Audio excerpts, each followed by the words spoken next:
Subscribe, follow, like, share. Last Bell Boxing. These guys give you all the exclusives, and next time I get my fight date, it's going to be exclusive on here as well. So make sure you give them a follow. Good evening. Welcome to the live edition of Last Bell Boxing. Promises to be a bit of a lively one, this one, I think. So I think the next half hour viewing is going to be gold. So make sure you post your comments and get involved in the show. Joined by, I'm going to go in terms of talent, guys. So it's a close one, the first one. I'm going to go to Sean just through loyalty. So Sean, how you going? Yeah, good. Thanks, mate. Yourself? How's everyone? You got that space because you've been longest on the show. And next is an obvious choice, isn't it? So Mick, how you going, Mick? Very well, thanks, mate. Thanks for having me on again. No problem. And last, I won't say here to make the numbers up, but we won't talk about talent. Brett, how you going? Doing all right, mate. I represented you recently and you didn't show up, so I'm a little bit disappointed if I'm being brutally honest. I apologise for that, and people will never see the off camera conversation we just had, but that's why you come third, young man. It cost me more than you ever know. But moving on to the first topic. So we're going to jump straight into the first topic, which is quite a juicy one. Has Saudi involvement been for the good of boxing? So this is quite an emotive topic, and it can go down many different avenues. But I'm going to come to our Canadian friend first. Brett, give us your thoughts on the overall involvement of Saudi in boxing. How do you think it's panning out? Yeah, look, mate. The thing is we've been spoiled in the early days, haven't we, in terms of what we've received and what we've been promised. We've had some cracking nights that have been delivered through that Saudi money. And, I think we've all debated this either by texting each other or on group chats or whatever, is that are we now getting to the point where it's too much of a good thing because we're now the step down fights, we're not necessarily seeing them because people are sitting there waiting for that big bag, and they're happy to take an easy run over for less money because they know at some point that they might get the knock from Turkey that gives them a life changing money to test themselves. So at first I thought it was going to make everybody fight each other because of the money, but now we're starting to see people sit back. Obviously, the Bivol rematch with Beterbiev, like what went off there, like because he can throw his checkbook at that. Yep. And so there's just some tiny little cracks starting to kick in, and I'm sure everybody's going to have their say. And but there's just some things. I mean, right now, am I still a fan of it? I'm still excited to see where these names are going to spring out. But part of me is going, all right, what's the sustainability? Where do we go next? And just one question I want to throw at you. What do you prefer boxing in the state it is at the minute, or would you prefer to go prior to Saudi boxing cards where we might not see the biggest cards or the politics? Which one do you prefer? That is a fantastic question because I know it is. That's why I sit where I sit, Brett. Yeah, mate, that's a brilliant question because if it had been framed differently, you might have got a different answer. But I'm going to be honest with you, because of the way I felt when you said the question, and I like it where it is now then based off that question, because there's still the excitement of us sitting there scrolling through our phones in the morning going, is he going to fight him? Is Turkey going to make it happen? So we still have that excitement, whereas before it was like Hearn won't work with the match. With Queensbury. Hearn won't work with Ellaby. Like we won't get any fights anyway. So ultimately, yes, mate, that's a great question. I would say I'm happy with it where it is right now. Then, if that's the case. Okay, coming to you next, Mick. First, let's start with your thoughts on Saudi's involvement in boxing. I think a lot of what Brett said was quite right. To be fair, we had a good start, but it's not sustainable. I mean, you can't knock them for what they've done so far. Look at some of the fights they've put on. I don't believe a lot of the fights would have happened without the Saudi Arabian money there. If you look at some of the lists, you've got Fury Usyk 1 and 2. You've got Bivol Beterbiev 1 and 2. Usyk Dubois, AJ Dubois. You've got Eubank Ben, which is a ring show card. You've got the Times Square card, which yeah, it was a bit of a damp squid, but that wasn't down to the matchmaking, it was down to the fighters. And that comes back around to what Brett said before. You've got guys now who are so conscious of losing because they don't want to lose the bag with Turkey that they're willing to either take a run over fight or they're willing to be boring and not try to actually go for it in a fight because they don't want to lose. Devin Haney's a prime example of that. But look at what else they're adding to boxing. Look at what Turkey Al Sheikh's done. He's brought back things like the Ring magazine. He's brought back things like the promos that we used to see in the 90s. They're like small movies. It gets everybody excited. These things hadn't been seen. Yeah. They were involved in the Undisputed Game. I mean, all these kind of things builds excitement, brings eyeballs to the sport. From that point of view, how can anybody say it's not being a good thing what he's done and what he's doing consistently on cards? Yes, we're starting to see a little bit of a drop off, but is that not because of more of the talent pool there is starting to dwindle as we see fighters that we wanted to see fight starting to lose? Is it a case of now fights that are getting put on aren't as attractive as they were 18 months ago because we've seen fighters lose? Is it that? Has our perspective moved? For me, it's much better than what it was because like Brett said before, we now have promoters working together. The ones that don't work, they fall by the wayside. We're probably going to speak at some point about Boxer. Prime example. Didn't get on board. Now look where they're at. Yeah. Mate, I'm not going to ask you whether you thought it was better under the old regime or the new regime because you've answered it. But one question I will ask you, are we selling our soul a little bit as boxing fans? And also, where do you think female boxing falls into all this? It's definitely been damaged, right? It's definitely been damaged as a product, hasn't it? Has it been damaged, or has it left an opportunity for MVP to really build it away from Saudi Arabia, which is what's happening? So has it really been damaged, or has it then give one promoter the chance to really focus on it and drive it forward? But I'd counter that by saying they still haven't got the earning potential under MVP that they would have under Riyadh and ring card fights. Correct? You say that, but there's women at the top of the bills who are getting biggest paydays that they weren't getting under the likes of Hearn and Frank. Yeah. So for me, it's 6 of one, half a dozen of the other. Do you think Turkey will have more female fights? Because it's done the odd one before with Sky Nicholson and Raven Chapman, hasn't it? So do you think you will have more female fights as we go along? It's going to come. It's going to come. I mean, we're going to start to see a shift, I think. You'll start to see an introduction of more women's fights. That Sky Nicholson fight was a barrier breaker, wasn't it? It was. So it's not like they're completely against it. Otherwise, that fight would never have happened. So for me, we will start to see it. But right now, the biggest challenge that Turkey's going to have is getting MVP on board. Yeah, okay. Cheers, mate. Sean, coming to you, last but not least. First questions around Saudi's influence on boxing and your thoughts on it. Yeah, I mean, undoubtedly, it's had a big influence, hasn't it? And as the guys already said, boxing's in a better place for it. Though I see it a bit differently.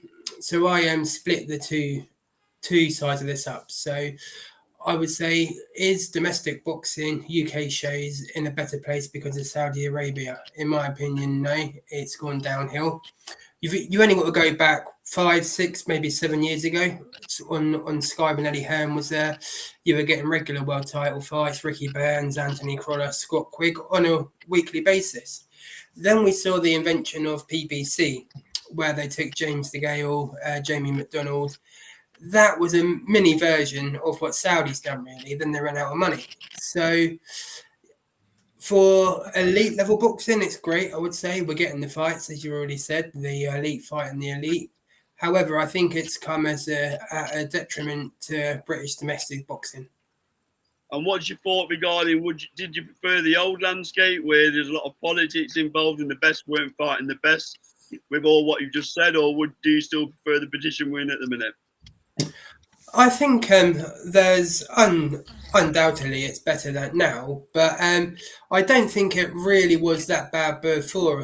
Well, speaking from the domestic fights, anyway, at least where we did get to see him. You know, we saw Carl Frampton against Scott Quigg, for example. That's a big one. So we did see him. It's just on the elite level, not necessarily UK fights that we didn't really see. Okay, thank you very much. But Sean, sorry to jump in, Carl. Sean, did we not see fights moving away from the UK with when Eddie Hearn moved away from Sky, went with DAZN, and we started to see that sort of global expansion, and we started to see less and less on the UK cards anyway.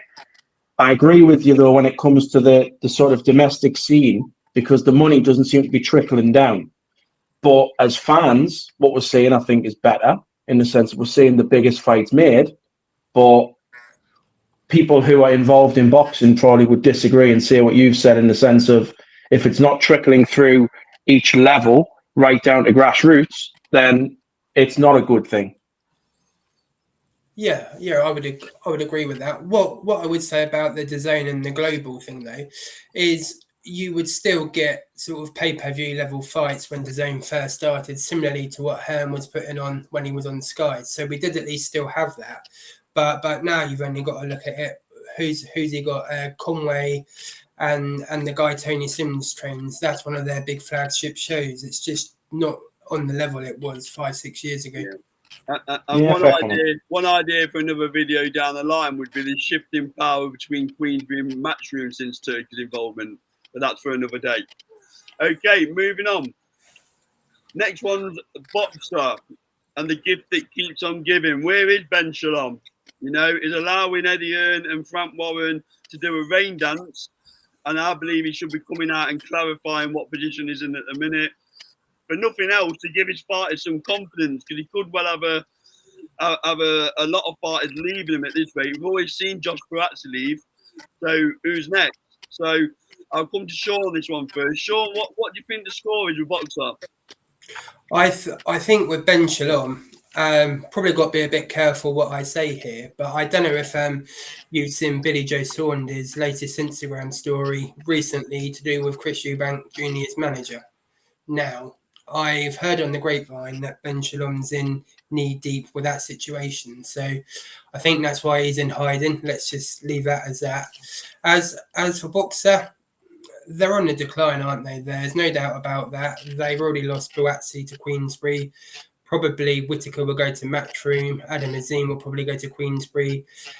The MVP will pick up Laura Price and Dubois. So they're not going to be in a stable footing.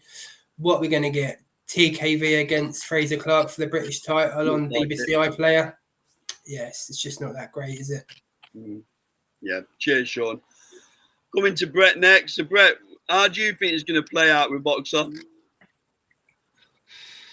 You know, there's something to be said here as to whether that Ben's messed it all up, or Frank and Eddie played the game to not have a young buck come up on the sides and let him in a little bit enough to exploit him, but then mocked fun of him when it got more serious. So, you know, what he tried to do is he tried to be too big too quick.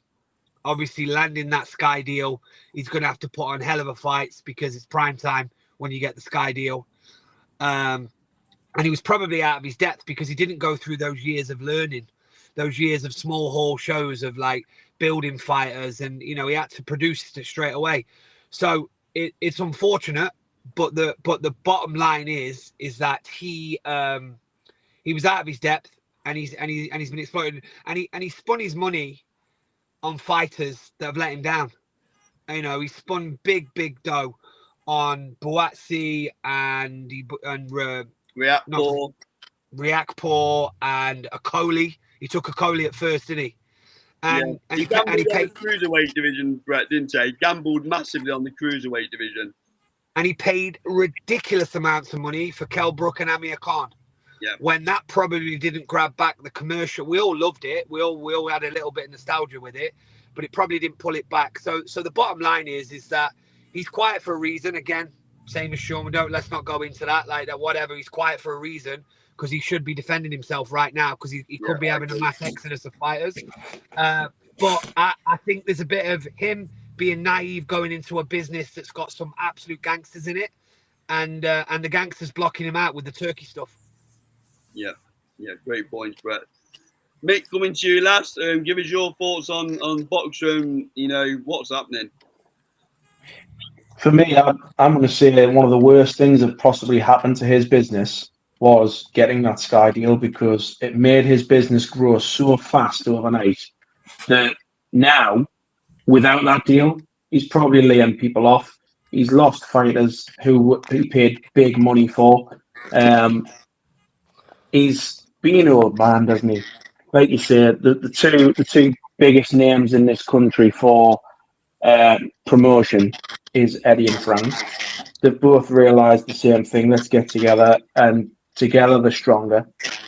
For me, there's no coming back now for Ben Shalom. To not even be out in the press now defending himself is an admission that he's lost for me. He's waving the white flag as far as I'm concerned.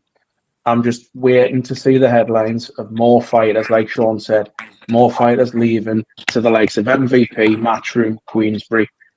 And it's like I said on the special that we did, Boxer will fade away into the background now. It had a lot of promise, but the execution wasn't there. Okay, it'll be interesting if we fast forward 12 months. It'll be interesting to see where Boxer are, right? So, last topic of the night, lads. But this is particularly for Brett, but we'll bring Brett in last on this one. He can close the show off. So, we'll make it work, Brett. Don't worry. Got 5 minutes, mate. No worries. So we're going to go Mick first, and Mick, brief one on this fella. So AJ versus Jake Paul. Is it going to happen? I don't think it'll happen. I think it's all smoke and mirrors. I don't believe it'll happen. If it does, can't blame AJ for taking the fight because it'll be stupid money. Can't blame Eddie Hearn for setting the fight up. Again, stupid money. His interest is making AJ as much as possible. But the people who sanction that fight and allow it to happen are a disgrace to boxing, shouldn't be in the sport. That's it. Someone will get hurt. Would you go as strong as say bringing boxing into disrepute, mate? Well, that's happened already, hasn't it? With when you're bringing people like Mike Tyson back off his Zimmer frame to fight. For me, it's doing it already. AJ's an active fighter, though, right? Different level to Mike Tyson, with all due respect, in this day and age. Yeah, but for me, I'm not saying Mike Tyson's on the level of AJ. That's not what I mean. What I'm saying is the fact that they allowed a 60-odd-year-old man to come back and have that fight, to sanction it from a safety point of view, from a duty of care point of view. Boxing's already in disrepute when it comes to Jake Paul. Like I said when we sat down the last time, what Jake Paul's career is as a boxer is a sham. What Jake Paul does in boxing is very good when it comes to what he's doing on a promotional standpoint. Agreed. So I'll bring Brett in now. I'm conscious of time, Brett. So Brett, give us your thoughts on all things AJ versus Jake Paul. Yeah, surprisingly, I'm with the crowd here, in our crowd anyway. I think it's an absolute joke. Ultimately, for me, I'm all right with him knocking him out and having a bit of fun with it. But he's got some unfinished business. The last time he was out, he was sprawled out in front of 90,000 people with a check hook. And you want to be coming back and take this one on when you're done, because you can jump off your couch and take this one on and earn a load of money. If he's going to have some form of a legacy in the game, he's going to have to take on a live wire. Like, okay, Bacoli's coming off the Parker stuff, and then he was out and he against the Jag, but he wasn't great. But someone like Bacoli, I think the Yoka one is probably the one that's being set up for a runaround. But it stinks. But ultimately, I do think this fight will happen. But I'll be very disappointed if it's next. I'll be very disappointed because, ultimately his legacy is on the line, because it's probably like when we're talking about has the boxing been bought into distribute. Yeah, not to this level though. Like Conor McGregor Mayweather dancing around McGregor That was the first circus that we all had. Yeah. And Mayweather wasn't long off the couch there, and he just kept hitting with a jab all night. And but this would be a sham. And I tell you, AJ would not get paid off for this because he's going to get paid too much money. So there'd be no script. So, but I tell you, he'd make himself look a right clown if he didn't knock him out inside one round. He'd make himself look at it. So it's risky business, but we all know it's really not. The boxing fans that still, obviously, you know, the fun in the group chat, fanboy here. I would be disappointed. I'm not disappointed if he takes the fight at some point to give him a shitload of money for him to retire. I mean, you don't need it, but I would be disappointed if it's next. He needs to bring back, like last time we saw him, he was face down. So that's where I actually stand on it, mate. Yeah, I mean, I thanked AJ when he took Kieran Garnu. He did boxing a favour, but this, I would argue, Brett, that he loses credibility if he gets in with him next. Credibility is damaged. 100%, because what person obviously everybody will be jealous of the bag. What boxing enthusiast, what boxing personality, what boxing podcaster is going to turn around and say, yeah, that's a good fight for AJ? Like, we need to, if he keeps on giving it, I'm going to be unified again. I'm going to be this, I'm going to be that. And he takes Jake Paul next. That to me does not sound like a man that's ready to take the heavyweight division by storm again. It senses to me, I'm cashing out because I really don't know if Fury's going to fight me or not. Yeah, and it's just what dogs he got left in him, to be honest. Yeah. Cheers, Brett. So, Sean, coming to you to close the show out. Give us your thoughts about AJ Jake Paul and whether you think it happens. Yeah, we touched on it the other day when we done our video, didn't we? I think it probably will, although I don't want it to. But I compare it to a bit like cricket. I know a lot of our viewers probably won't watch cricket, but I love test match cricket, which I consider proper cricket. And they've got the 100 going on at the moment, which some people call pajama cricket, for example. So it's not for us. It's not being made for us. We're boxing purists. So I'd probably do an Andy here and say I wouldn't watch it if it happened. So that's how strongly I feel about it. I think it's good for his bank balance. That's about all. How much money does one person need, though, Sean? Yeah, exactly that. But obviously it will filter down through generations of his family. So probably people that haven't even been born yet in the next 10 years won't have to work. So that's the kind of money that we're looking at. So last question to close the show off. I know Brett's left, so Brett, thanks for your time, fella. Sean, if I fast forward 12 months, would AJ have fought Jake Paul? Probably, yes. Yeah, I would say I'm 85% sure it's going to happen in the next 12 months. Interesting. And Mick, same question to you. If you fast forward 12 months, has that fight happened? I don't believe so. And Brett's prepared again. So Brett's last question to you before I close it off. If we fast forward 12 months, would AJ have fought Jake Paul? Yes. Yeah, I believe he will. I do. Right. Interesting. Quite a split then. So, you've heard our thoughts on these topics. Post your comments below. This has been Last Ball Boxing, proudly sponsored by Sean Building Services and SC Travel. We'll see you on the next video. Thanks for watching. Cheers, Sean. Cheers, Mick, and cheers, Brett. Thank you. Cheers, mate.